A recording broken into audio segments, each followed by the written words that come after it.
All right. Hello, everyone. Welcome to the Millennials Are Old podcast. And you know what, Brian? There are three things in this world that I love. They are heavy metal, cartoons, and big old bazongas. I can't think of any sort of thing where, unfortunately, those are all three pretty disparate things, and not a lot of spaces where they intersect. Not really. I mean, you ever been to a metal show recently? It's a pretty big sausage fest. Well, yeah, there are lots of titties there. A lot of the audience do have titties, I've found. Well, you know what, And Brian? They're beautiful titties, no matter what. Even if they're attached to 45-year-old guys with beer guts and beards and t-shirts that have women being horribly mutilated on them. well, mostly the last part I think is cool.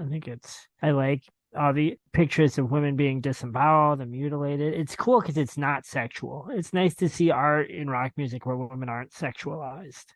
That is very true. I think you and I would both agree that the least sexualized music form is metal, mainly because metal guys don't fuck. They just don't.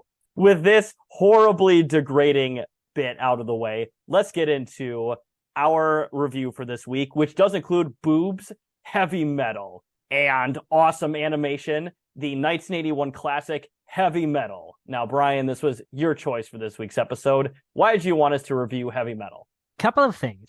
As of April 2023, the Heavy Metal magazine, the premier Western adult fantasy and science fiction anthology magazine, published its final issue as of right now. It might come back. It's had periods before where it switched owners and different things, and it's only been 2 months. It's very possible that the brand will live on. I'd even say it's likely. Right now, Heavy Metal magazine is done. Heavy Metal magazine is, of course, the source material for this film. I would say this film is much more prominent in the general public consciousness, but the magazine was really influential to comic books, to fantasy in general. I would even say inadvertently, kind of just to heavy metal and punk kind of counterculture. Was based off of a French magazine called Screaming Metal. In Europe, adult fantasy is kind of a much more common thing. At the time, there wasn't really anything like that in America. So magazines that would combine fantasy and science fiction and pretty extreme violence with erotica, with political cartoons, kind of just a mismatch of, let's say, comic books that were alternative, but not so alternative that they were politically aware. Heavy Metal was an attempt to adapt that to a Western audience. A lot of prominent artists and storytellers who have worked in a lot of different mediums were first shown or first broke through in Heavy Metal magazine, which premiered in 1977. No real connection to heavy metal music, although I do think that it's a great name because, you open any random page of an issue of Heavy Metal, it's going to look like a metal band's album art. But a lot of the artists didn't like the name. A lot of them were like serious, artsy creators and did not necessarily like their work being associated with heavy metal music. But I think it's for the best that became the name. This movie came out in 1981, produced by Ivan Reitman, Canadian production. And basically, I think Ivan Reitman, who of course is affiliated with National Lampoon, was looking for other magazines that could tap into the same kind of college-age counterculture movie-going base that he tapped into so successfully with National Lampoon. And of course, came upon adapting Heavy Metal. Movie pretty popular for its time, we'll get into that,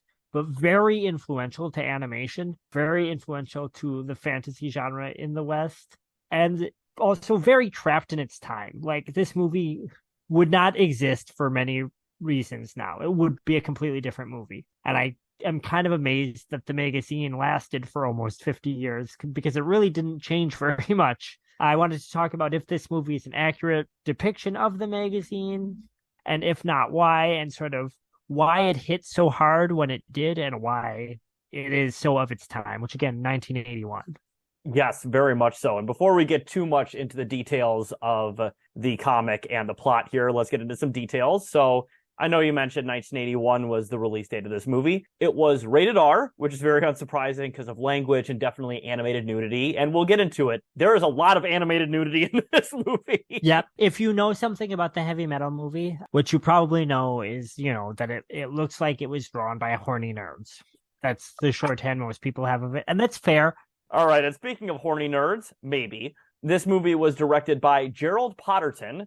The screenplay was by Len Blum and Daniel Goldberg. And once again, you mentioned Ivan Reitman. It was produced by him and a gentleman by the name of Leonard Mogul. And Gerald Potterton is most known for directing this and being an animator on the Beatles movie Yellow Submarine and the 1954 adaptation of Animal Farm, which, interestingly enough, had direct CIA funding. Yep.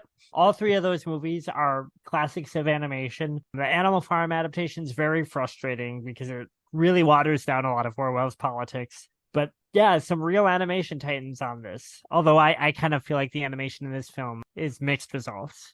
Understandable. And then Len Blum and Daniel Goldberg are most known for working in various capacities on Ivan Reitman movies and as well many Todd Phillips movies, although not the Joker.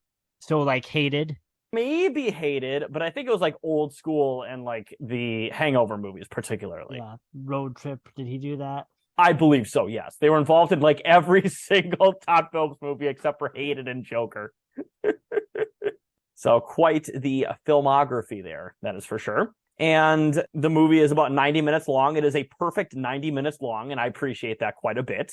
You know how we love our mid-range length movies on this podcast. Oh, yeah, this is an example of kind of Sam Raimi style. This movie was designed to be a perfect, comfy 90 and to play like drive-ins and college theater circuits. Exactly. I don't think, and we'll get into it, but this movie is basically a series of vignettes. It's an anthology. And I will say what I liked about a lot of these skits is they don't like stick around for any longer than they have to. No, there are varying lengths. There's only one that I would say is pretty long, and I feel like it earns its length. But yeah, in its time, there is a big range of mood and art styles, which is reflective of Heavy Metal Magazine. You know, every segment was by a different writer and artist, wildly different. This movie isn't as eclectic as any given classic issue of Heavy Metal, because of course it was written and drawn by one team, but they do an okay job of capturing that sort of wacky diversity, you know. Agreed. I really do like the diversity in the animation styles and all of these skits for sure. And then you mentioned how this movie was popular. It had a budget of $9.3 million, but it only grossed $20.1 million. So just a cool little over double its budget. So it made just the slightest technical bit of profit. And then as well, this movie has a 66% critic score on Rotten Tomatoes and a 67% audience score. So some light approval, but definitely some detractors. And I have a feeling I probably know where some of the detractors come from on their opinions with this movie, if I'm going to be honest here. Yeah, this is very much a movie that, I mean, it is a movie that critics would not like. I mean, this isn't a movie for arrested adolescents. It just is. It's very, I think, upfront about that. This is not exactly, I mean, I love Heavy Metal Magazine. I enjoy this movie, but I wouldn't say that if I wanted to convince someone that science fiction and fantasy were high art, I mean, I might not present this as Exhibit A. That's totally understandable there. But if I were to say my opinions before we get into the synopsis here, I do like this movie, although I would say my main gripe is just you talk about arrested adolescence, the frankly very juvenile depiction of sexuality in this movie, because it is incredibly juvenile. Yeah, and as we get to it, I'll talk a little bit about the magazine and sort of like where that kind of comes from. And I wouldn't say I have a problem with the sexuality. It's just dumb. Some of it's a little problematic, if I'm going to be honest. It's mostly just, for me, what's problematic in it is mostly just how like, really is that it's so dumb and puerile that you're like, God, I hope nobody took this seriously. Having said that, I did grow up in a pro-heavy metal household. My dad had a subscription to the magazine for some time. My mom saw this movie in theaters when it came out, like in the drive-in, and loved it. She had a Tarna poster when I was growing up. And I will say that some of the scenes in this film were pretty formative for me when I was around 8, 9 years old. I could quite imagine why that would be. All right. And then speaking of, let's get into some trivia here. So there wasn't actually that much trivia I found, but I found a couple facts. The first one listed here, and this was very unsurprising, was the home video was removed from circulation for several years because of problems with music licensing. With so many bands and artists on the soundtrack, securing rights to the music proved difficult. And I can totally see why. This is a stacked soundtrack as well. Oh yeah, this soundtrack was one of the cornerstones of my first record collection. A funny thing about it is, of course, the magazine is stuck with the title heavy metal, but doesn't really have any relation to the music. So they have to fill this soundtrack with cool, stoner friendly rock and roll of the time to kind of make it relate to that movie. And what's kind of funny to me about that is that late 70s and very early 80s, I feel like there still isn't really a grasp on what heavy metal means as a genre, like in the mainstream. So they're kind of just throwing whatever they can think of there. Of course, you've got Dio era Sabbath. You got stuff like Grand Funk, who sure you could say are early metal. You have all these bands on here. You have bands that arguably could be called heavy metal. And of course, you have Sabbath and bands like that. And then you have Cheap Trick and Stevie Nicks and Devo, who I would say by 1983 or 84, nobody was calling heavy metal. They're kind of just throwing whatever names they can get on here. And they're like, I guess that's heavy metal music. It is really funny, as we mentioned in the Metallica episode, that's when,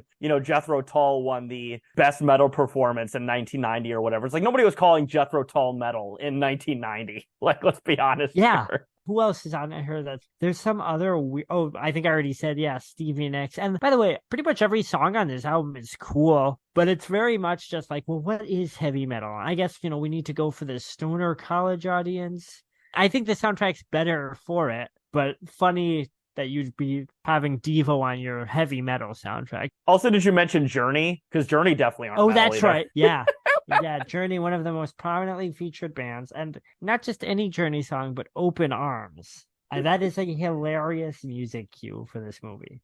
Oh, no, absolutely. Yeah, I really do love the soundtrack, but calling it heavy metal, honestly, throughout most of this movie, I'm like, where's the fucking metal? And then I heard Black Sabbath. I'm like, okay, finally. Well, you got Sabbath, you've got Sammy Hagar, that's fair. That's okay, yeah, that's totally fair, exactly. But a lot of it is not. I think even by 81 is not metal. No, for sure. All right. And then you were mentioning Tarna earlier. So this next fact I have here is the Tarna segment utilizes rotoscoping, and her long flight over the land was also rotoscoped. An actress was filmed acting out scenes such as when she puts on her costume and when she attacks the thugs in the bar. Now, actually enough, when she's putting on her costume, that was a real woman rotoscoped. I wonder what kind of actress they got for that. So I was thinking about this, although because I also read that, it's very possible. Because when I read people talk about that, they tend to assume that they got an actress to strip for it. But the way rotoscope works, it's pretty likely that they just drew the tits on. So I'm not sure. Tarna in the magazine was modeled after the cartoonist's wife to some degree, maybe facially or something. I choose to imagine that they didn't have a model just be naked and say, oh, we need to rotoscope you. But it is possible that they did. Is this the 80s nerd version of like a wife guy? Yeah, it absolutely is. For the traveling landscape scene, a model was built and painted in black and white and filmed, and the movie frames were transferred to cells and painted later on. And it says on here that there are real segments from this rotoscoping that were featured on the DVD and Blu-ray release. Now, of course, you know me, Brian, I am a physical media buyer. And especially for movies that we review, I always buy the legit copy that I paid full price for, no sale price, on Amazon. And I buy at least 2 copies, so I make sure everybody gets their fair share. But I did not watch the special features, I'm going to be honest. I have actually, at a few times in my life, thought I'd like to see the special features for heavy metal. But then I'm like, I don't know. I like this movie. I have a very limited collection of physical media films. It's very selective at this point. And I'm like, I don't know if I need heavy metal yet.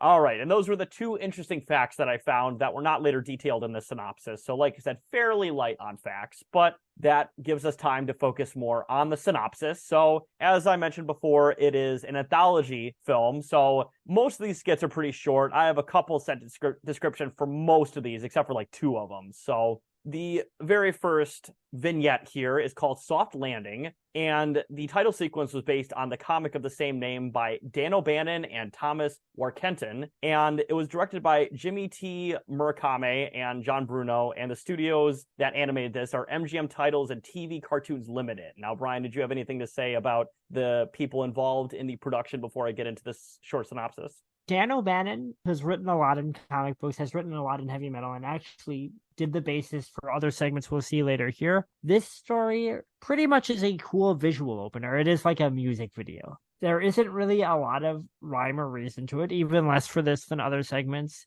We've got a car coming down from space, rock music's playing. I think it's Riggs, mix of live action and rotoscope and hand painted drawings. I mean, it's the opening credit scene. It looks cool as shit. I have not read the comic strip this is based off of. This is one of the only ones I haven't, so I can't speak to that. It's a great visual opener. It leads into, our framing device. It's not really a story. It's just cool visuals. No, absolutely. And you described actually literally everything in the synopsis I have for it. So A+ on that. No, but it is, yes, you were right. It is a very early music video credit sequence for a heavy metal movie. And then speaking of, the next segment here is titled Grimaldi, and this was directed by Harold Whitaker, and the studio was Hallis and Bassler Animation Limited. So, Brian, do you have anything to say before we get into the slight synopsis for this as well? No, get into the synopsis for it, and I'll see what I have to add to it. I think most of the stuff I have about the framing device will come about later. So, in the framing story, the astronaut Grimaldi, played by the actor Don Franks, or I should say voiced by Don Franks, arrives at home where he is greeted by his daughter. He says he has something to show her. When he opens his case, a green crystalline sphere rises out and melts him. It introduces itself to the terrified girl, voiced by Carolyn Semple, as the sum of all evils. Looking into the orb known as the Lochnar, voiced by Percy Rodriguez, the girl sees how it has influenced societies throughout time and space. So I liked this opening segment because you know what honestly kind of reminded me of a little bit? It reminded me a little bit of the opening segment of Creepshow. Yeah, this is very much like a classic anthology wraparound. The Lochnar does have a basis in the Den stories. That's what it's originally from. They made a really good choice using it as the framing device. So the original idea of the Lochnar in the comic strips, it's not sentient. Like here, it's like some living thing named Lochnar or the Lochnar. In the Den stories, which are some of the most prolific, heavy metal strips, went on for years and years. Richard Corbin has it act as an object of desire, but it's not sentient. It's kind of like the One Ring. People are just addicted to it and follow it. But here, they make the Lochnar a living thing that is, again, the sum of all evil, and it's kind of our narrator. So it gives us whatever loose framing device that this story needs to have one. They've changed the Lochnar significantly. They've made it into a character, but it's a great framing device. It's creepy. It's got some real classic sci-fi vibes. Voice actor is great. Anytime you see the Lochnar throughout this film, there's some really beautiful lighting. It's got this kind of effervescent green glow off of it that they do a great job with. And yeah, through the Lochnar, we're shown different worlds the Lochnar has been to or is in, where it's wreaked havoc by being the sum of all evil. Exactly. And I know you mentioned the One Ring parallel. So, Brian, you were mentioning that Ralph Bakshi was involved in this, or Bakshi, or Bashki. I'm not quite sure. No, that was a false memory. I had to double check. For years, I had assumed Bakshi was involved in this. And this is Bakshi-esque. He's not. And I want to say, so Bakshi, unparalleled in terms of animation, he is a real piece of shit. After I watched this and I was checking the credits and I thought this was just last night, I'm thinking, I don't think Bakshi worked on this. I double checked, and then just to contrast them, I watched a Ralph Bakshi film right after this. And when you watch them back to back, it is very clear that Ralph Bakshi did not animate this. I like the animation of this. I think it looks awesome, but it is not quite at that level of fluidity. This is almost like Bakshi adjacent. It's kind of trying to do that style. It's not quite as clean. It's not, these gorgeous hand-on animation like he does. It's probably less offensive than anything Bakshi's made as well. No, for sure. And actually, the only Bakshi thing I've ever seen, and of course we won't get too much into it because he's not involved in the production of this movie, but I really do enjoy his adaptation of Fellowship in the Two Towers, Lord of the Rings animated film. I think it's Me too. It looks incredible. I watched Fire and Ice by Bakshi last night. There's a lot in it that I enjoyed, but it's extremely racist, and a lot of it made me angry. Fuck Bakshi. Yeah. Exactly. But speaking of things that are presumably not racist, let's get into our first major segment of this film. This is Harry Canyon. Now, the original story was by Daniel Goldberg and Len Blum, based on The Long Tomorrow by the artist Mobius, and it was directed by Pino van Lemswoord, which, believe it or not, is an Italian man. I would have never guessed that just by the name. And the studio was Atkinson Film Arts. Now, do you have anything to say before we get into the synopsis of this one? So The Long Tomorrow is a very important piece of science fiction. Mobius is incredible French artist, very highly renowned within, both comic book circles and fine art circles. Very layered, textural, psychedelic art with lots of cross hatching, a real sense of like surreality to it. Mobius is one of the artists who really came to define heavy metal early on. The first time that probably most Americans had ever seen his work, and there really was nothing else like it in comic books at that time, particularly in like genre comic books like this. You can tell watching this that the animators are inspired by Mobius. They're kind of trying to bring some of his style to this segment, with the cross hatching and some of the line work, the colors. But to be honest, it's impossible to do. If you're interested in Mobius's work, I would say check it out, even if you don't necessarily like heavy metal movie, because he's a fantastic artist. It's very awkward watching kind of limited and probably somewhat rushed animators try to replicate his style. It still looks cool. Does not look like Mobius. The Long Tomorrow as a story is interesting because it's about 16 pages. It's more involved than Harry Canyon. All the main characters are there, but some other things happen. There's some other personality traits. But it was a visual inspiration for Ridley Scott in Blade Runner. That's The Long Tomorrow, not Harry Canyon. And it was one of the primary inspirations for The Fifth Element. These are both on record. Also, just a general influence on early cyberpunk. So The Long Tomorrow is a big deal. This is kind of a very much dumbed down adaptation of The Long Tomorrow. I wouldn't necessarily compare them both. I think that does a disservice to both of them. This is a sci-fi noir story. It's a lot later than The Long Tomorrow, but that is the base material. Yes, and speaking of that, I think you talked about some parallels with cyberpunk, so let's get into the synopsis here. So, in a dystopian crime-ridden New York City in 2031, which I think we can all agree, 2031 New York City will absolutely look like this. They'll still have gas-guzzling taxis, and there'll be roving gangs of fucking mohawked punks trying to rob taxi drivers. That's definitely what New York in 2031 is going to look like. Well, and in 81, this is what New York was because Rudy Giuliani hadn't come in and fixed everything yet. He didn't make New York Rudy's slut yet. Yeah, be Rudy's slut. But cynical taxi cab driver Harry Canyon, voiced by the actor Richard Romanus, narrates his day in film noir style, grumbling about his fares and frequent robbery attempts. He thwarts with a disintegrator installed in the back of his seat, which I think is really funny. Like, he's just like, I'm going to press a button and disintegrate fucking, cropped mohawk punks in the back of my taxi cab. Yeah, just without flinching.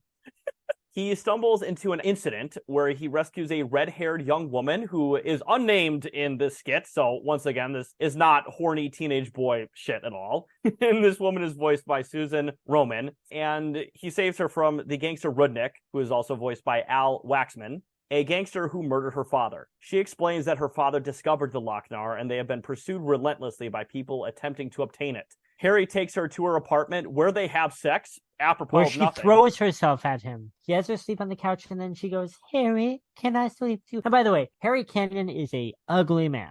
This is an ugly man who makes disgusting sandwiches. Yeah, mayonnaise sandwiches. So transparently wish fulfillment that I almost wonder if it isn't satire, but I know it's not. But yeah, literally, this insane looking woman, cartoon woman, wanders into Harry Canyon's bed and goes, can I sleep with you? And gets naked. And he goes, sure. Like, he's just too cool to he almost doesn't care. He's so nonplussed. This woman with literally like sex doll tits and like a shag carpet fucking rug going on down there.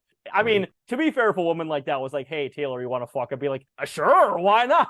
I mean, obviously. Also, she fucks him on his couch bed, too. His disgusting couch bed, yes. So, and I think this is as good a time as any since we're into the erotic nature of heavy metal. This is pre-Akira. Cartoon tits, still pretty rare in the States. Now, there is a lot of erotica, a lot of naked women, a lot of sexuality in the heavy metal magazine because it was originally European. Some of it is better than in the heavy metal movie. Like, I would say that some of the things in the magazine are more what you would comfortably call erotica rather than just horny 12-year-old wish fulfillment. But a lot of it still is that. But this movie, there really is not any sort of nuance or any sort of aesthetic choice to the sex. It is just big fat titties drawn by horny animators. And I think, Brian, you and I would agree that this movie also like falls squarely on the tits side of the tits versus ass debate. It does, very much. I would like it if there was some more diversity in the body types, of course. But so I don't believe that you should have to choose. I don't believe it's an either or. That's a false duality or whatever. But if you made me choose, I'd probably pick tits. So, Ooh, I'm on the opposite side of that. But you know what? I agree. We shouldn't have to choose. We as men shouldn't have to choose how we want women to look. They should look always for all men. But she decides to sell the Lochnar to Rudnick and split the money with Harry. Rudnick is disintegrated by the Lochnar at the exchange, which is also, I think, on the Brooklyn Bridge in this futuristic reality. So it's basically like Escape from New York. Like, just entire boroughs are completely blocked off. And she attempts to double-cross Harry to keep the money for herself. When she pulls out a gun, Harry uses this disintegrator on her. He keeps the money and summarizes the incident as a 2-day ride with one hell of a tip. And the songs featured in this skit are Veteran of the Psychic Wars by Blue Oyster Cult, Blue Lamp by Stevie Nicks, Open Arms by Journey, and Heartbeat by Jerry The Riggs. love scene. Yes, Open Arms by Journey does play during the sex scene. It's incredible. He gives that broad the stars and stripes. Okay, here's the thing that bothers me about Harry when he's fucking the girl, being like, "Yo, it must have been our first time with a New Yorker. You never forget it with an American. I gave that broad the stars and stripes forever." And it's like, yeah, but she's American. Wouldn't that gross one-liner have made more sense if she was like British or something? That was a thought that I couldn't shake while watching this. Well, speaking of weird guys fucking British women, let's get into the next skit here. Now, this is Den. This is the one you mentioned was the multi-year, multi-issued series here. It was based on the character of the same name created by Richard Corbin. The director of the segment was Jack Stokes, and the studio was Volatone. So do you have anything to say before we get into the synopsis here? A little bit. Richard Corbin has worked a lot in comic books and fantasy. He's done horror. He's, of course, done sword and sorcery, which this falls comfortably into. Den is one of the most beloved characters in heavy metal. Richard Corbin is a great artist, a great writer. Den is pretty self-aware, at least in the comic book stories. I kind of question how much of that self-awareness gets through to this film, but it's a parody of Conan the Barbarian. Conan the Barbarian is total reactionary right-wing wish fulfillment for basically impotent men, in my opinion, and I think in Corbin's opinion too. And so he's writing Den as sort of a critique / tribute to stories like that. It is pretty self-aware. The other thing that is interesting about Den is it is an extremely sexually charged series, but Richard Corbin is doing erotica. He's not just drawing big tits like this film is. He spends a lot of time on it. There's different body types for men and women. He clearly spends as much time drawing, the male features as the women's one, and he likes it. The erotica in the Den stories and just the subtle satire and the action is pretty highly regarded. Pretty iconic character for heavy metal. I'm glad he's in this film. I'm not sure if all of that nuance is reflected in this segment. Understandable there. And I will say, talking about some things before I get into the synopsis here. So, of course, Brian, you were talking about Conan the Barbarian being reactionary. It was, of course, written by Robert E. Howard, who was a doughy NEET who killed himself in his mom's house. Cool guy. Well, I mean, at least someone we can relate to. He was the first millennial. Yeah.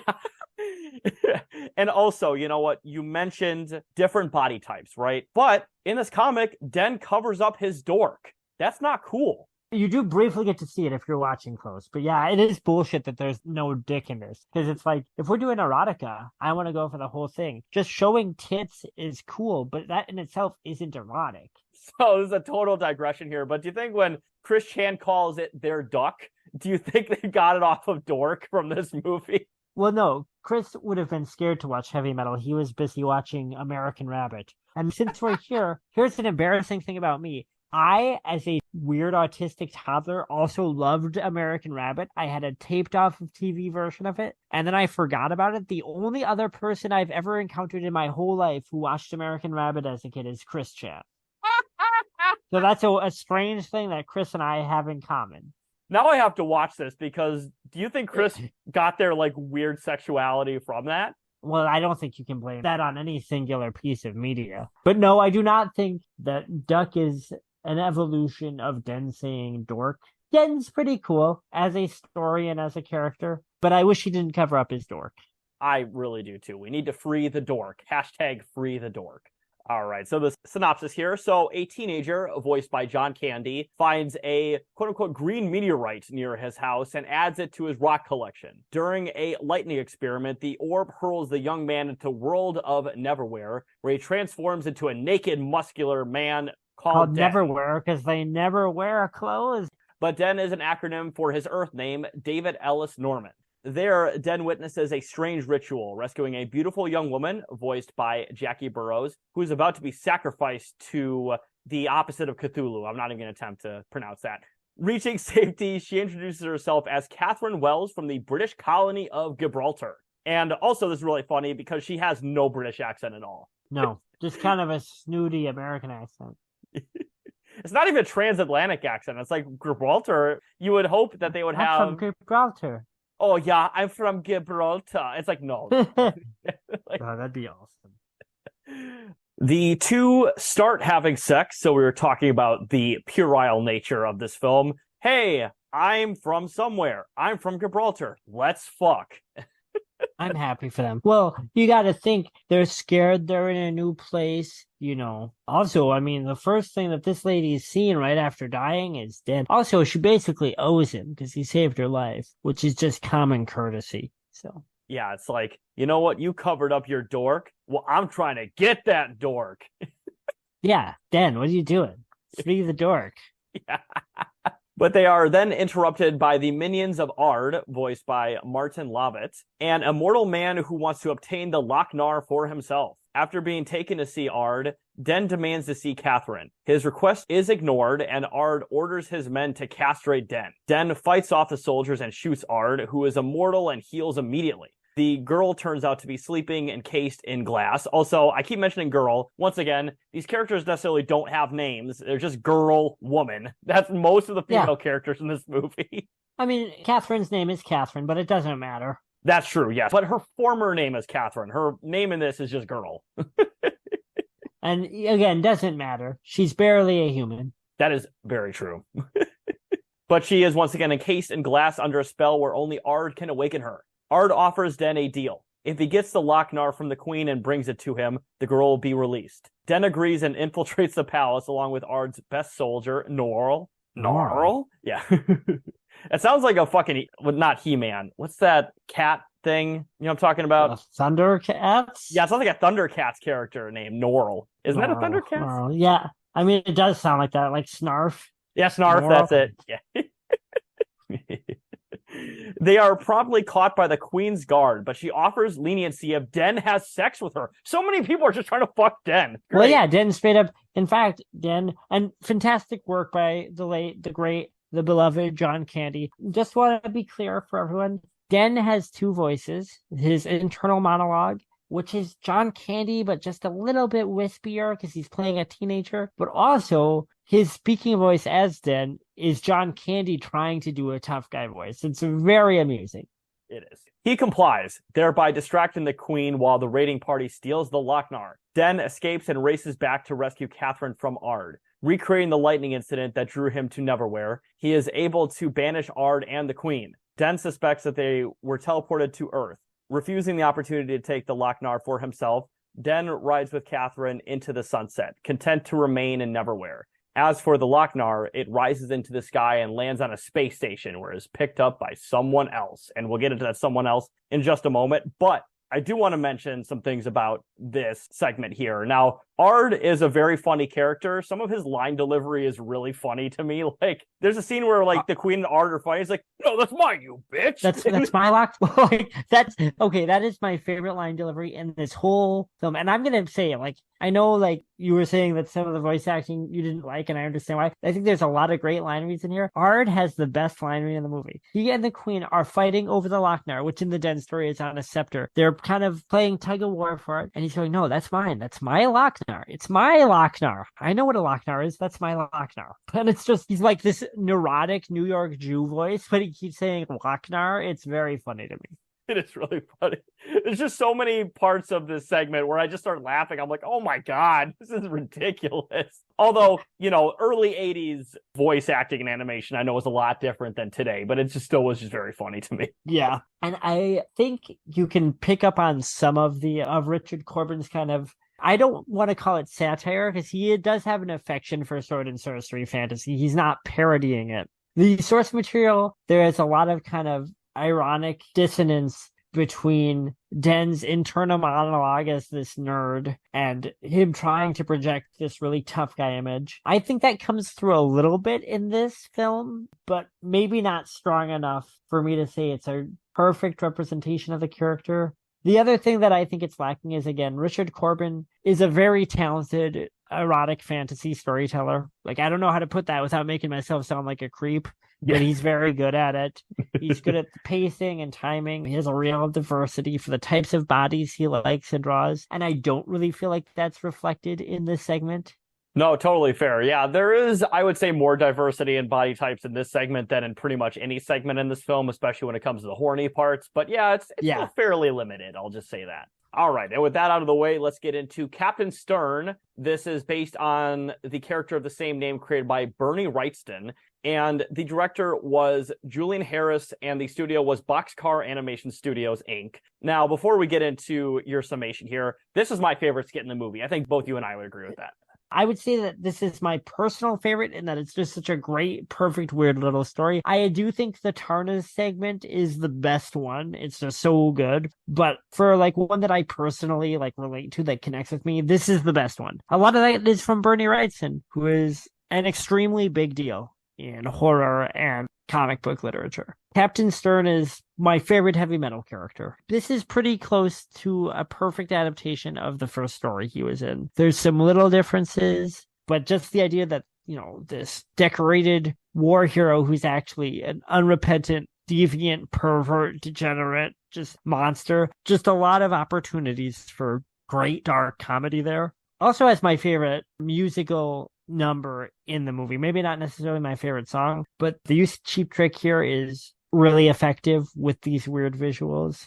So Captain Stern has a few other appearances, basically variations on this slimy, low-life piece of shit who's also a high-ranking military official who basically just does terrible things to people and lies and steals and hurts people and gets away with it. There was a 4-issue Captain Stern miniseries in the 90s, which I am reluctant to read because it's an actual 5-issue story. And I'm like, I don't know. It seems like they'd have to soften him to make it work. So I haven't read it yet.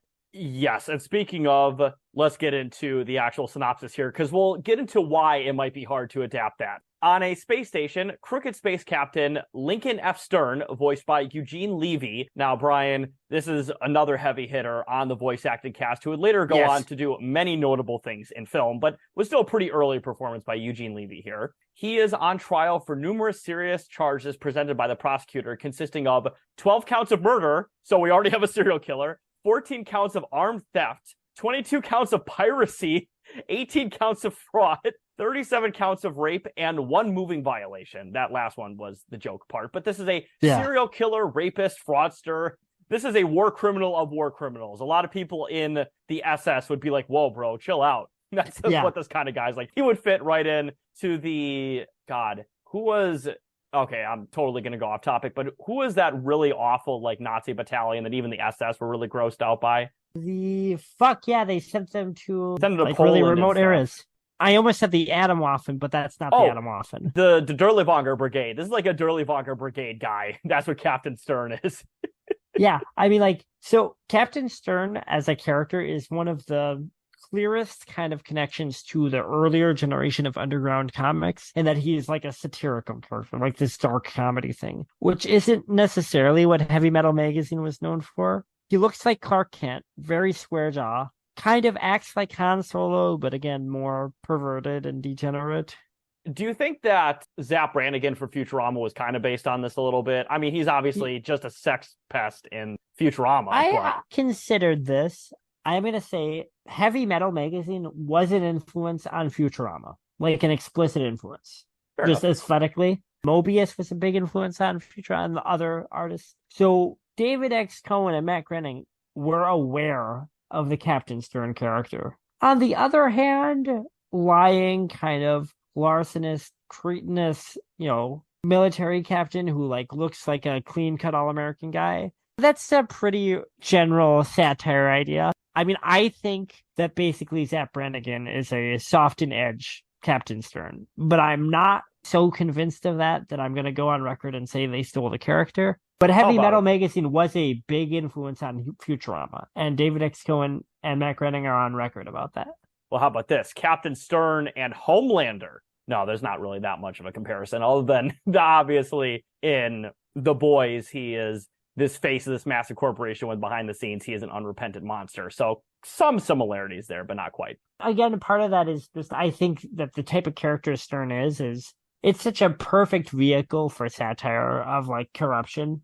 Oh, very much so. All right. But yes, he pleads not guilty against the advice of his lawyer. Stern explains that he expects to be acquitted because he bribed a witness named, and this is just a great character name, Hanover Fist. And they are voiced by Roger Bumpus, who is probably most well known at this point for being the voice of Squidward from SpongeBob. Fist takes the stand upon being called to by the prosecutor, but his perjury is subverted when the Lochnar, now the size of a marble, causes him to blurt out highly incriminating statements about Stern, in parentheses, though whether or not any of them are true is unknown. But you talked about the adaptation of the comic. It's pretty clear that Stern is a monster. Yeah, my read on this is that the things that Fist is blurting out are true. They're things that the Lochnar knows about Stern, I think, is how I read this. He calls him like was it a low down, no good something or another? And it's a pretty funny dialogue. Degenerate, perverted worm. I love this sketch. Here's the thing with this movie. Most of it's action adventure, most of it's sci-fi, cool, weird, surreal visuals, and rock and roll music. But the magazine is that it's also just weird little bizarre surreal stories that are this weird, that straddle the line between horror and comedy. This segment comes the closest to capturing that side of Heavy Metal Magazine for me. And a big part of that's because it's Bernie Wrightson. Bernie Wrightson, just to give a little bit of background, is basically the man who's responsible for bringing horror back to mainstream comics in the 1970s. As a genre, horror was pretty much dead in comic books after the mid-50s, with the juvenile delinquency scare. Bernie Wrightson, he created Swamp Thing. He did a lot of work with Stephen King. He did the illustrations for Creepshow and Cycle of the Wolf and all of the Dark Tower books. And yeah, some of his earliest work was in heavy metal. This is very Bernie Wrightson in that it's basically this surreal kind of macabre story that implies that there's this big dark world out there, but we never really get to see it. We know that Captain Stern does these awful things and that he gets away with it. We know that for whatever reason, Hanover Fist turns into this rampaging Hulk-esque monster. And it's all about 5 pages long. Damn, that's pretty good. But yes, as you mentioned, he turns into a muscular brute that chases Stern throughout the space station, breaking through bulkheads and wreaking havoc. Eventually, he corners Stern, who gives him his promised payoff, and he promptly shrinks back to his scrawny original form. Stern opens a trap door under Fist, ejecting him into space. The Lochnar enters Earth's atmosphere, with Fist's flaming severed hand still clinging to it. And you mentioned the song, so the song is Reach Out by Cheap Trick. I love Cheap Trick. This is a little after the peak Cheap Trick era, but still a great song. I was supposed to see Cheap Trick at Summerfest, and they pulled out at the last second. I was so mad. Yeah, but you saw 3/6, right? I did see 3/6, and they were fucking fantastic. So the only major difference between this segment and the comic strip it's based on, Hanover Fist does not die at the end. To me, that makes a little bit less sense. I'm kind of glad that they add the demise for him. But Hanover Fist is actually in the Captain Stern strips a recurring character. I actually think it works a little bit better having Stern double cross and kill him at the end. But what are you going to do? I totally get that. All right, and the next segment, this is called B-17. This is directed by Barry Nelson, and the studio was Atkinson Film Arts. So you're talking about how bring back the horror into comics. And this is I would say the first explicitly horror one. Yes. One of the interesting things with this too is pretty much every other segment in this film has a direct strip that it's based on. I checked around and I've looked through just to double check and see if there were any early strips that this was based on. And as far as I can tell, there is not a direct equivalent for this in Heavy Metal magazine. I'm kind of curious about why that is. Heavy Metal is not exactly known for doing horror, although they did publish horror adjacent things. But this is a horror story. It's markedly different from any of the other segments. It's a short horror story that's more in line with, say, an EC horror comic from the 50s or something. I don't know, maybe they just felt like they needed a horror segment just to break it up. But I thought that was interesting that this was the only wholly original story for the film and that it was so different from the rest of them. That is very interesting for sure. So the synopsis here is a World War II B-17 bomber nicknamed the Pacific Pearl makes a difficult bombing run and suffers heavy damage with all of the crew except the pilot and co-pilot killed by gunfire. As the bomber limps home, the co-pilot goes back to check on the crew, finding nothing but dead bodies. He notices the Lochnar trailing the plane. Informing the pilot, he heads back to the cockpit when the Lochnar rams itself into the plane and reanimates the dead crew members as zombies.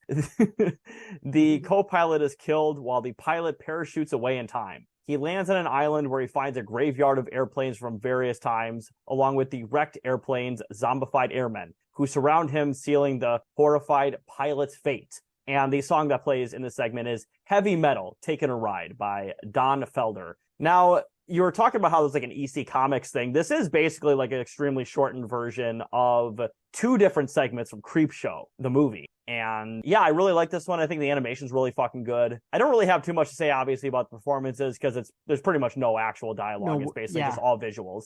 I mean, even by the standards of the Heavy Metal film, this is a bare bones story, especially when you hear it on paper described the way we just did. But for me, the real standout of this, other than being the one horror story, is the animation in it. All takes place on a plane in a jungle setting at night. And first of all, the character designs, the movements, the animation, to me in this seem very inspired by the Fleischer Superman series, which we've talked about previously on this show. One of the cool things in this segment that sticks with me is, so once the Lochnar floats through the sky and ends up on the plane, there's some really cool lighting so the plane is riddled with bullets and there's tears through it. So once the Lochnar's on the plane, it's glowing and it's kind of eerie green light is shining through into all cabins on the plane because of all the bullet holes. So whatever's going on with the pilot, with him discovering the dead bodies, the bodies becoming reanimated, and him trying to fight off this zombie, it's all as the plane is moving. There's the sound of the motor going, and then there's this like green glow,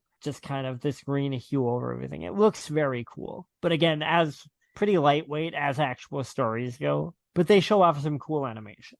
You said bare bones, Brian. I think there was some skin and organs on those zombies. I think give them the proper respect they deserve. Oh, my God. My God. I swear to God, Taylor, I'm going to kill you. I swear to God. I'm going to kill you and then myself. Fuck yeah. All right, and the next segment here is So Beautiful and So Dangerous, based on the comic of the same name by Angus McKee, and is directed by John Hallis, and the studio was Hallis and Batchelor Animation, which I believe did an earlier segment, if I'm not mistaken. So, yes. Do you have anything to mention about this segment? I do. So Beautiful and So Dangerous, the original segment, is a watershed moment in heavy metal. It is very long. I think it's something like 40-some pages, and it's a very heavy-handed, like Kurt Vonnegut influenced satire. It also features lots of boobies and sex and things. But the premise of that comic strip is that aliens come and they're taking humans with them. And all of the people that choose to go with the aliens are basically dregs of society. A bunch of things transpire, and at some point in So Beautiful and So Dangerous, the crew of an alien ship in this end up in another dimension where they meet Tolstoy and Dostoevsky. And then Dostoevsky and Tolstoy pontificate about humanity and how, humans are a waste of time, and they make all these cynical observations. It's kind of an epic story, and it's all about, how humans are kind of cynical and selfish. This story's been watered down significantly and turned basically into something completely, like, this is basically a stoner comedy. Yeah, I really thought this was a funny segment because you're talking about stoner comedies. So obviously Ivan Reitman was involved in basically a lot of stoner comedies before and after this movie came out. So I think that's interesting that this is the most clear adaptation of that. Well, it's also just that like the actual source material is this huge, highly regarded political, social satire thing. And they were like, well, what's gonna work in our movie version of this? Well, we'll take the stoner characters and we'll take the robot and the hot lady that fucks him. Yeah. And Well, speaking of hot lady, let's get into this here. So, Dr. Anrek, voiced by Roger Bumpus, once again, a prominent scientist, arrives at the Pentagon for a meeting regarding mysterious mutations that are plaguing the United States. At the meeting, the doctor tries to dismiss the occurrences. When he sees the Lochnar and the locket of Gloria, who is this hot woman you were mentioning earlier, voiced by Alex Playton, she is a buxom, beautiful stenographer, which is what the description was, and I think we can all agree on that. I mean, yeah, that's pretty objectively true. She's definitely buxom. Buxom? Is that a word? I think it is, yes. He begins to behave erratically and motorboats her. Once again, this movie is very, very juvenilely horny. It just is. A colossal starship drills through the roof. Talk about drilling.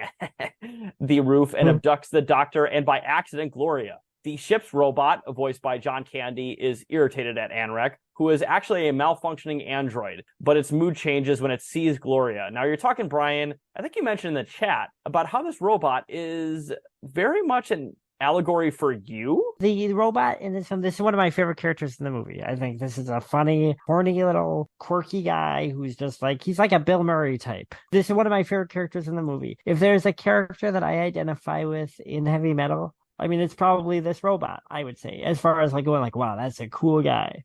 Oh my God. So good. But yes, so the robot is now in a good mood when he sees Gloria, and he fucks Gloria. And because, of course, you know, he's just a nerdy little robot guy. He totally gets the buxom stenographer. If there is a nerdy, kind of slimy character in this movie who kind of reminds you of a guy that you knew who was into comic books, he's going to fuck a hot lady. Oh, he is. And you know what? She's going to enjoy it.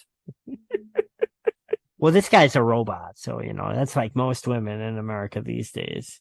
Oh, Jesus fucking Christ. But yes, with the help of the ship's alien pilot Etzel, voiced by, once again, Eugene Levy, and co-pilot Zeke, voiced by Harold Ramis, R.I.P. Harold Ramis, the robot convinces Gloria to stay on board and have robot sex, which is in parentheses, which I think is really funny. Meanwhile, Etzel and Zeke snort a huge amount of a powdered drug called plutonium Nyborg before flying home. This is the stoner part, but it's not really stoner. They're just snorting substances. They are too intoxicated to fly straight, so they crash land unharmed into a huge space station.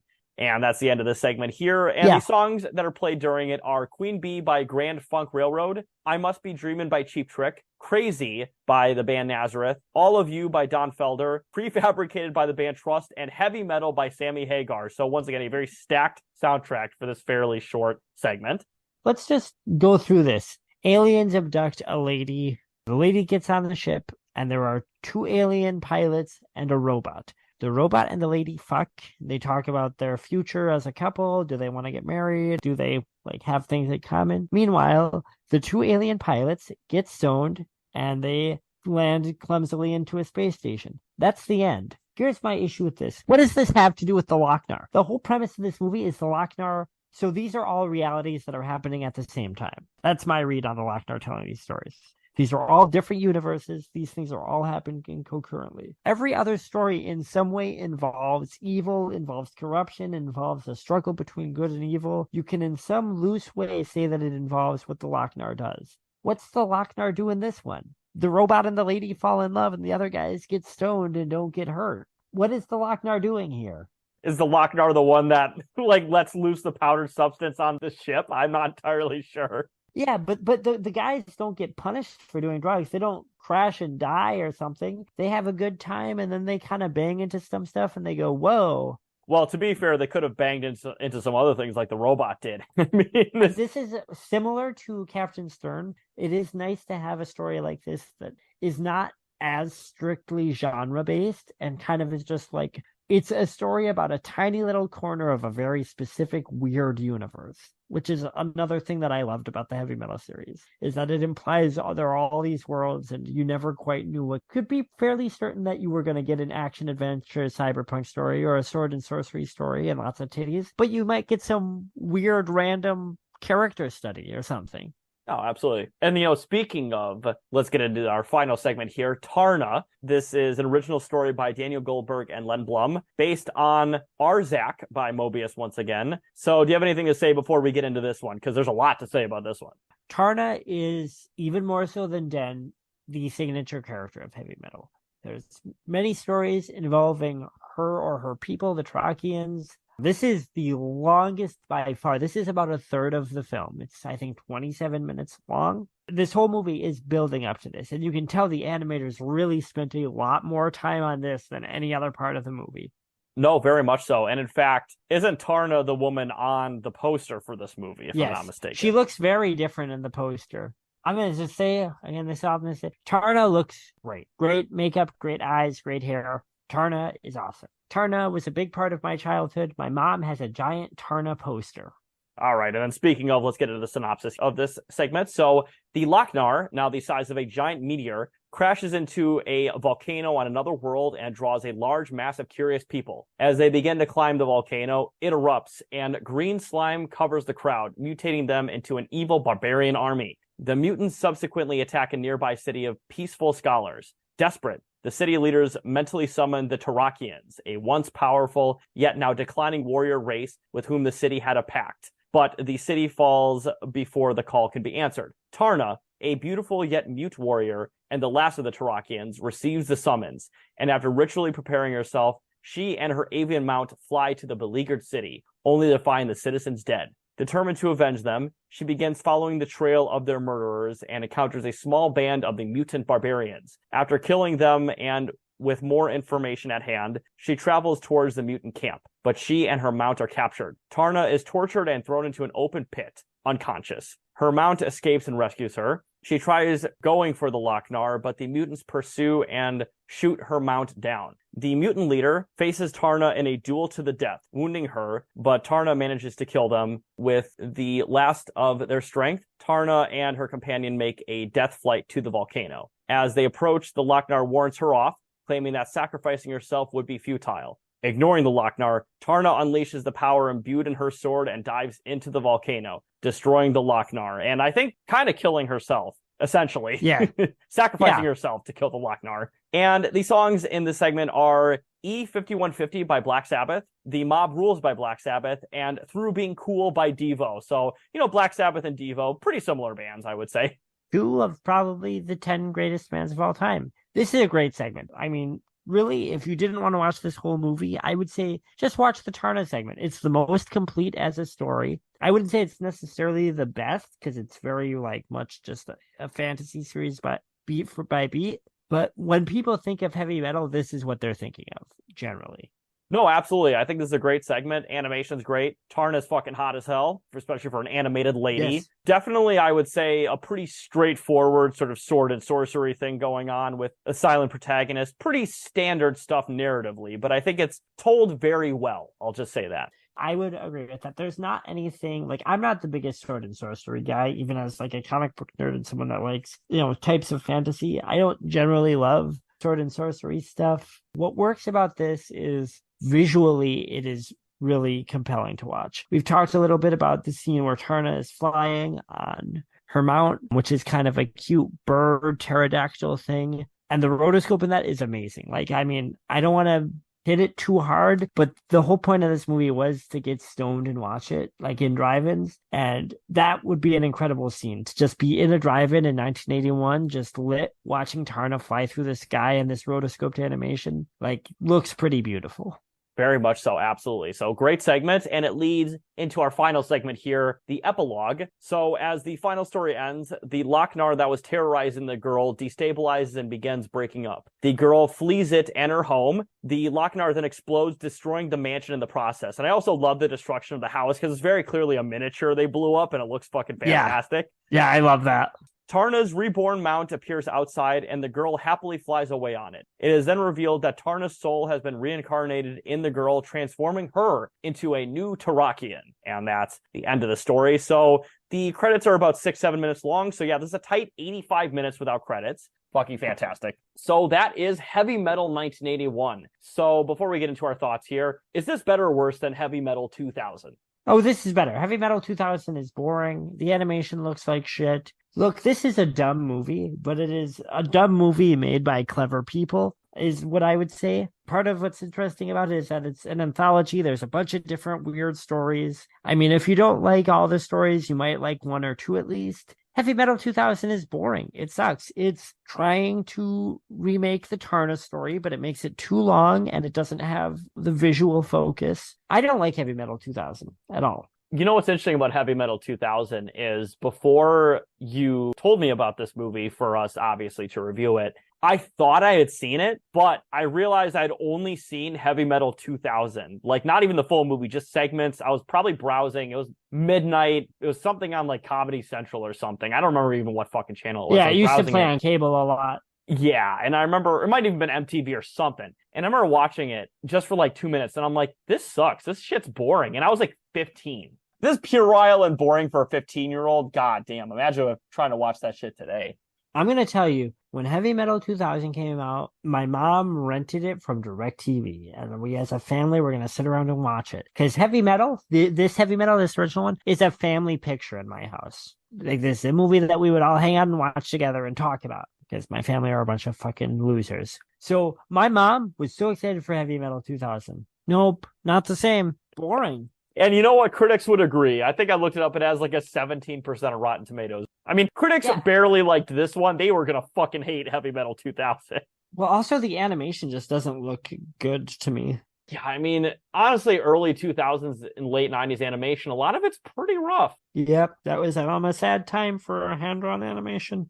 From what I remember looking it up, the soundtrack of it is pretty all right. It's got Not Pantera, bad. it's got System of a Down, it's got Machine Head. Part of my issue with some of these bands is the whole thing with the soundtrack to this is that it's still early enough of a version of heavy metal where it's kind of psychedelic. So it's still going for kind of a stonery thing to match the weird animation. But like our System of a Down, would you call them a trippy band? I would say some songs have some instrumentation that I could imagine could go along with that, but not whole songs. And especially not whole albums. I am looking at the soundtrack now, and it is a stacked soundtrack. It just seems like, I mean, even though this is stacked with big names of hard rock at the time, it does seem like they did a good job picking songs that would complement the animation style. The track listing on Heavy Metal 2000 looks a lot more random to me. I'd have to watch the movie to see if that's true. Maybe I'd watch it again and it would work really well. Maybe we'll even review it in the future.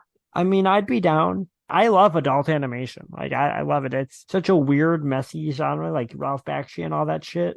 So I'd be down to watch anything like that. Hell yeah, dude. And before we get into our final thoughts here, let's get into some Amazon reviews. Now, I have 2 Amazon reviews here. My usual threshold is finding reviews that have at least 10 or more people highly recommending the review. And there are only 2 of them that had 10 or more out of something like 8,000 plus reviews on Amazon, which I was pretty surprised by. Interesting, because this is one of those movies, since it's such a cult movie, I would imagine there must be an infinite supply of reviews for it just because people love talking about it. Maybe more than they love watching it.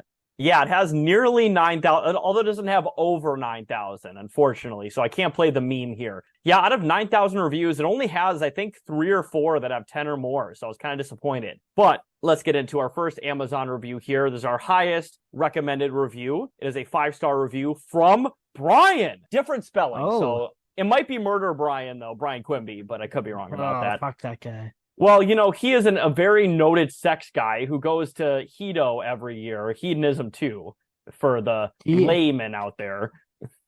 He's out of control. I have So- DMs from him. He would love this movie. You know what? A total digression here, but I've been listening to the Guys podcast. They say you usually don't plug a better thing in your thing, but I'm going to plug a better thing into our podcast here. But listen to the podcast Guys. And you know what? We need to talk about it. Why is Brian always talking about hedonism? Why?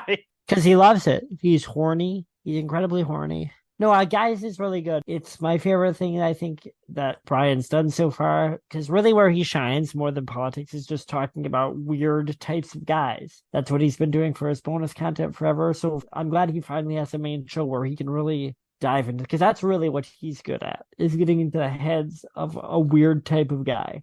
Oh, no, exactly. And the Sex Guys episode is, I would say, maybe the single best one. I mean, there's plenty of great episodes, but the Sex Guys one is really good. It has DB on it, who's funny guy. Been reading his posts since I was basically a kid. And also, we need to talk about this, Brian. Like, he keeps talking about hedonism too. He keeps just mentioning it, just talking about all the weird guys that go there. We should fund a vacation to where he goes to hedonism because I want to see what he actually thinks of it. I think he would just hate it. People always say that as a bit. I think he would just hate it, and he would spend most of his time on the prude side, and then he would go. He would just not have a fun time. People always say, "Oh, we're gonna get Brian to go to hedonism as a bit." I don't think it would be very good as content in practice. I think just not a whole lot would happen. Basically, spend his whole time in the hotel room, and then it would be like Smithers in fucking Simpsons when like the strippers are shaking their asses at him. He just has his eyes closed in the corner. That would be Brian. Well, yeah, he would probably just stay in the hotel and be like, "Thanks, got a free vacation." Hello, everyone. This is Taylor here with a quick editor's note. Unfortunately, during this recording session, Brian's power went out, so he had to use his phone to record audio. So I apologize for the perhaps low quality of audio recording here for the rest of the episode. Thank you very much for listening, and let's get back to the episode. All right, so we're tempting fate here. So Brian's power went out, but... Yeah, goddamn. You know what, Brian? That electrical storm that was in the Den story is now coming after you. It's going to transport you to a world where you're an even more buff guy than you already are. And even blacker. Yeah. That is to imagine. All right, so yes, let's get into our review here. Once again, from a different Brian with a Y. And the head of the review says, still great after all these years. And the body of the review says, I read Heavy Metal magazine in the ancient past, and I remember seeing this in the theaters when it came out. We recently upgraded our TV to a large HD with a quality surround sound system, and I wanted to see how this stood the test of time. The picture was remastered/converted beautifully. Images were crisp and full of depth. The soundtrack came through beautifully in 5.1. Now, this is not a single story with modern Pixar quality animation. When this was made, the home computer barely existed, and animation was done mostly by hand, one cell at a time. Think of this as several short stories, all by different storytellers and artists, but all following a common theme. One of the things that made this so groundbreaking when it came out was the adult themes in an animated picture. There are bare breasts, off-screen sex, drug use, and major violence. This ain't no Looney Tunes! And then tie all of this together with a soundtrack from some of the biggest rock bands of the day. It may be a bit of a trip down memory lane for those of us that came of age in the 70s, but younger generations that appreciate high-quality animation and big hair music will enjoy this Blu-ray. Pretty solid review. I agree with pretty much all of it. Yeah, it would be easy to make fun of the guy for saying like, oh, this ain't no Looney Tunes, and like, oh, he's a boomer. He doesn't know about animation. But I think, to be fair, and kind of an important thing to keep in mind when you're talking about this movie is, and I think I may have said this earlier in the podcast, but I just want to reiterate, Akira had not been localized to the US yet. Ghost in the Shell had not been localized yet. There really isn't much to compare this to in the West for animation. Yeah, I mean, even talking about animation in the East, that was still fairly rudimentary by modern standards. I mean, Dragon Ball hadn't even came out. Yeah, I just mean even in terms of the nudity and the violence. Oh, yes, that part too, yeah. Like, this may have been in some of the more alternative sort of things, but obviously never had big budgets and was not theatrically released. This was a pretty groundbreaking thing for animation back in, 1981. So, part of me is tempted to tease this guy who's like, oh, this ain't no Looney Tunes. Like, yeah, no shit. But, I mean, he's right. And there's a lot of reasons to criticize this movie, both serious ones and more just plot hole type ones. But it was groundbreaking. I mean, someone was going to make a movie like this. I think Heavy Metal just were lucky enough to be one of the first to the party. Seeing this being like a high schooler in 1981, and yeah, maybe the only animated films you've seen so far are Disney, I just imagine a lot of the guys seeing this in 1981 were guys who later ended up in the Heavy Metal parking lot documentary. That's the thing that's funny too about I was saying earlier, some of the artists that were featured in the magazine didn't like the name Heavy Metal, didn't like being associated with the genre. But I'm sorry, it's perfect. It's perfect for that magazine. No, very much so. And I will say, you know what? Heavy Metal parking lot, quick digression here, does feature very early pop punk aesthetics and culture in that movie, because there's a scene where a 22-year-old's making out with a girl. He's like, oh, I'm 14. I'm 14 years old. He's like, yeah, that's my girlfriend. Heavy Metal parking lot. It's fascinating. It very much is. And I think also, speaking of very fascinating things, I think it was also filmed in Baltimore, I think. Like somewhere in the mid-Atlantic. And oh my God, Landover, Maryland. That's where it was filmed, which is just outside of DC. But yeah, just perfect, just white trash mid-Atlantic accents. It's so fucking good. Yeah, Baltimore rednecks in the parking lot of, I believe, a Judas Priest concert. Yep, it is Judas Priest. Yeah, I thought it was Judas Priest or Iron Maiden, but I'm 99% sure it's Judas Priest. All right, so we're having so many technical issues tonight, so let's just power through this last review here. So this last review here is a 1-star review by Lad Wendelin, who gives this 1 star. And the head of the review says, heavy metal light. Best to leave this for junior high boys. And the body of the review says, first, heavy metal is a lightweight compared to other rock films, i.e. Pink Floyd's The Wall and Who's Tommy. Well, yeah, no shit, this is the same level of film as that. But more importantly, heavy metal is more a visual piece than anything else. I wasn't very impressed with this film. It seemed to be more geared to sexually curious 13-year-old boys swimming in sweaty jockstraps and wet dreams than any real audience. More like an animated issue of Playboy, in parentheses, which isn't all that bad. Let's not forget to mention the varied background tracks from 80s artists like Stevie Nicks or Black Sabbath. The tracks were inserted at appropriate times of action during the film, creating no big perks. Too obvious. The aimless plot can be easily summarized.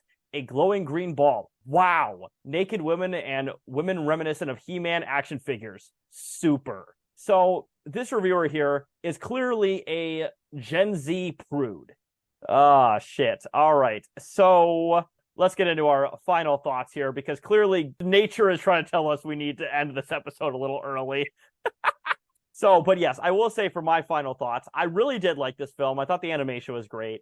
Even though this is very juvenilely horny, it is still a very enjoyable juvenilely horny. And overall, I would say if you're into the early history of heavy metal, which once again this is, even though not really a heavy metal movie necessarily, it is still, you're talking about very formative to heavy metal and punk culture in the 80s. So I think there's some interesting elements to it. So this is a very dumb movie. This is very arrested adolescent, titties and violence and, a little bit of wit, but not a whole lot. But it's a really fun, fucking dumb time. I truly believe that. If you're a fan of animation or of sci-fi and fantasy and you can look past the pretty awful representations to women, to be honest, I'd say there's a lot of fun to be had in this movie. I wouldn't say the movie is misogynistic. It's just very dumb. But I would also say if you're interested in underground comic books and alternative art, seek out some old issues of Heavy Metal Magazine and do not disregard this film because, well, it's a fun film. I wouldn't say it's altogether a super accurate representation of the magazine, which had everything that's in this movie, but also had some pretty high-minded art, I would say. No, very much so. Like, I was not really very familiar with Heavy Metal Magazine. In fact, I didn't even actually know this was a graphic novel / magazine until you mentioned it. And I was like, well, they certainly had some source material to go after. But yeah, I had no idea about the source material for any of this until you recommended this as an episode. I had grown up around it. I've read, I would say my share of classic heavy metal. I have a few issues still hanging around here. Mostly interested in issues from the 80s, but I'll take ones from the 90s if that's all I can get. Just very diverse, lots of really beautiful art. So, Taylor, I have to implore you to look up Bernie Wrightson's art for heavy metal and Mobius's art in heavy metal. Both of them inspired the animation in here, but it's next level, like genre art. Yeah, look up Bernie Wrightson heavy metal and Mobius. It's incredible. It's like nothing else that had been in comic books up to that point. Hell yeah, I certainly will, because, once again, I had no idea about the source material for any of this. I thought it was just, to be honest, I thought it was a, not necessarily cheap, but definitely a sort of cash grab, maybe cash in thing, to where they take, like, various, late 70s, early 80s metal aesthetics and put it into a movie to try to appeal to, like, before thrash metal fans showed up, where they're all, like, sort of glam, like, arena metal. That was actually super duper gay, but all their fans were homophobic as shit, kind of, metal fans. I mean, the thing is that you could come to this movie under the pretense that that's what it was, and it would still work. So I think that's perfectly reasonable. That's the funny thing. We've really shit on metal fans these last few episodes. At least I have. But it is genuinely really funny to just have metal fans, just in general, they just are seemingly so unaware of the origins of anything they like. It's hilarious. Once again, when you talk about how 80s metal fans were extremely homophobic, but all the bands they loved were the gayest shit on the planet. Literally, metal fashion is just like gay fashion. Like, if you see old pictures of Judas Priest, it's literally just gay BDSM daddy shit. It's daddy shit. Yeah, exactly. And then all the straight fans were like, that's so fucking tough. Or like, hair metal stuff. Like, all those guys were homophobic as shit, but you're literally men dressing up in makeup and fucking long hair. They're all doing like a less ironic version of the New York Dolls, and they're like, we look so tough in our makeup. And then also having band names and like fucking pseudonyms in your band name that are basically just like drag names. Yeah, like Big Dick Johnson. I don't know. Yeah. Singer of Warrant. This is my really tough rock band, Cinderella. We're Rat. That means rock all the time. Is that actually what that means? Yes. God, that shit is so fucking corny. They're one of the best hard rock bands ever. Those first 3 Rat albums are great, but boy, rock all the time. God, that's so fucking awesome. I love that shit. All right. And once again, as I mentioned earlier, nature is trying to tell us to end this session early. So with that out of the way, let's get to our plugs. So you can follow me at Carlos Chantor on twitter.com or x.com. I'm not going to say X videos. I took down my account a long time ago. Me and Pants Dude were very popular on X videos, but his schlong is just better. And his Pants videos are just better than mine. You got to know when to hold it. You got to know when to fold it. I was thinking about doing my own Milwaukee barbershop, like a certain Chicago barbershop, but I don't have any well-hung black guys to do that. Well, they'll come around. Don't give up. Oh, shit, Brian, do you have any solo jack-off videos to endorse? I mean, I have lots of them. I'm waiting for the right time to release them. I think after I die, I'm going to keep them in the vault, and then when I pass away, I'll release them all to the public, and they'll be my whole body of work. Oh, shit. But yes, Brian, you are now on Blue Sky. Is that correct? Yeah, it sucks. There's nothing to do there. I also don't really post on Twitter anymore, but like Twitter at least is a thing. I know like people say like, oh, it sucks now, but it always sucked. And Blue Sky is just empty. Like, I don't see what the point is of it. So yeah, follow me on Twitter at JONSTABB. You can also follow me at JLoBiafra, JLOBIAFRA on Blue Sky, but what's the point? They all suck.